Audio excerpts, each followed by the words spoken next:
സ്ത്രീ സുരക്ഷാ പെൻഷനുമായി ബന്ധപ്പെട്ട വളരെ പ്രധാനപ്പെട്ട അറിയിപ്പുകളാണ് ഇന്നത്തെ വീഡിയോയിൽ. കേരളത്തിലെ സ്ത്രീകൾ വളരെ പ്രതീക്ഷയോടെ കാത്തിരിക്കുന്ന പദ്ധതിയാണ് സ്ത്രീ സുരക്ഷാ പെൻഷൻ. സാമ്പത്തികമായി പിന്നോക്കാവസ്ഥയിൽ കഴിയുന്ന നിർദ്ദിഷ്ട പ്രായപരിധിയിലുള്ള സ്ത്രീകൾക്ക് പ്രതിമാസ ധനസഹായം നൽകുന്നതിനായി സംസ്ഥാന സർക്കാർ നടപ്പിലാക്കുന്ന പദ്ധതിയാണ്. പലരും ചോദിക്കുന്ന ഒരു പ്രധാന ചോദ്യമാണ് സ്ത്രീ സുരക്ഷാ പെൻഷൻ ഇപ്പോഴും നിലവിലുണ്ടോ എന്ന്. ഇപ്പോഴും ഈ പദ്ധതി നിലവിലുണ്ട്. എന്നാൽ അപേക്ഷകൾ പരിശോധിക്കുന്ന രീതിയും ഡിജിറ്റൽ സംവിധാനങ്ങൾ, കെ-സ്മാർട്ട് മുഖേന അപേക്ഷ സ്വീകരിക്കുന്ന സംവിധാനം എന്നിവയിൽ മാറ്റങ്ങൾ വന്നിട്ടുണ്ട്.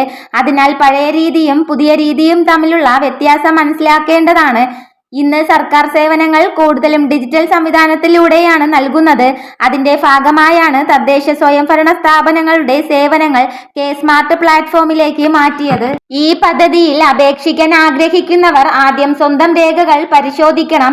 ആധാർ വിവരങ്ങൾ, bank account, ration card, mobile number എന്നിവ തമ്മിൽ പൊരുത്തപ്പെടുന്നുണ്ടോ എന്ന് ഉറപ്പാക്കുന്നത് വളരെ പ്രധാനമാണ്.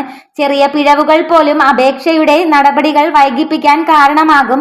അപേക്ഷ നൽകിയാൽ ഉടൻ തന്നെ പെൻഷൻ ലഭിക്കുമെന്ന പ്രതീക്ഷ പലർക്കുമുണ്ട്. എന്നാൽ അപേക്ഷ സ്വീകരിച്ചതിനു ശേഷം വിവിധ ഘട്ടത്തിലൂടെ പരിശോധനകൾ നടക്കും. ആവശ്യമായാൽ ഫീൽഡ് പരിശോധനയും നടത്തുകയും ചെയ്യും.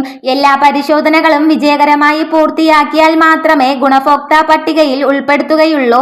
സർക്കാർ പദ്ധതിയെക്കുറിച്ചുള്ള വ്യാജ വാർത്തകൾ സമൂഹ മാധ്യമങ്ങളിൽ വളരെ വേഗത്തിൽ പ്രചരിക്കാറുണ്ട്. ചിലർ പെൻഷൻ തുക വർദ്ധിപ്പിച്ചു എന്നും എല്ലാവർക്കും ഉടൻ ലഭിക്കുമെന്നും പറയുന്നുണ്ട്. എന്നാൽ സർക്കാർ ഔദ്യോഗിക ഉത്തരവ് പുറത്തിറക്കാതെ ഇത്തരത്തിലുള്ള വിവരങ്ങൾ വിശ്വസിക്കരുത്.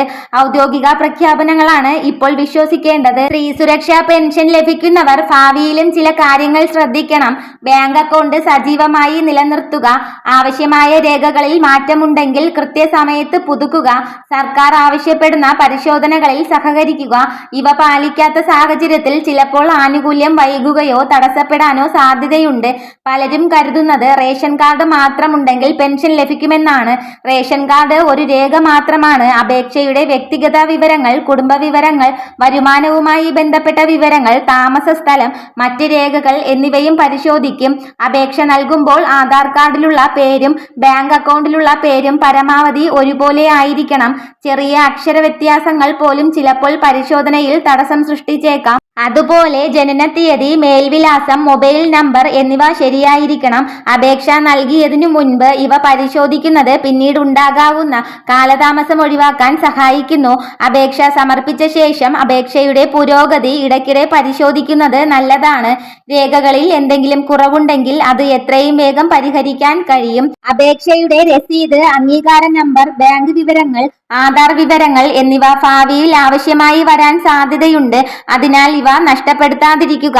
സ്ത്രീ സുരക്ഷാ പെൻഷൻ പോലെയുള്ള ക്ഷേമ പദ്ധതികൾ സമൂഹത്തിലെ അർഹരായ ആളുകളിലേക്ക് എത്തിക്കുക എന്നതാണ് സർക്കാരിന്റെ ലക്ഷ്യം. അതിനാൽ ഓരോ അപേക്ഷയും പരിശോധിച്ച ശേഷമാണ് അന്തിമ അംഗീകാരം നൽകുന്നത്.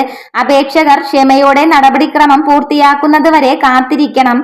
ഇതുപോലുള്ള ഇൻഫർമേഷന് വേണ്ടിയിട്ട് ഈ ചാനൽ ഒന്ന് സബ്സ്ക്രൈബ് ചെയ്യണേ. വീഡിയോ ഇഷ്ടമായാൽ ലൈക്കും അതോടൊപ്പം തന്നെ ഹൈപ്പും ചെയ്യാൻ മറക്കരുത്.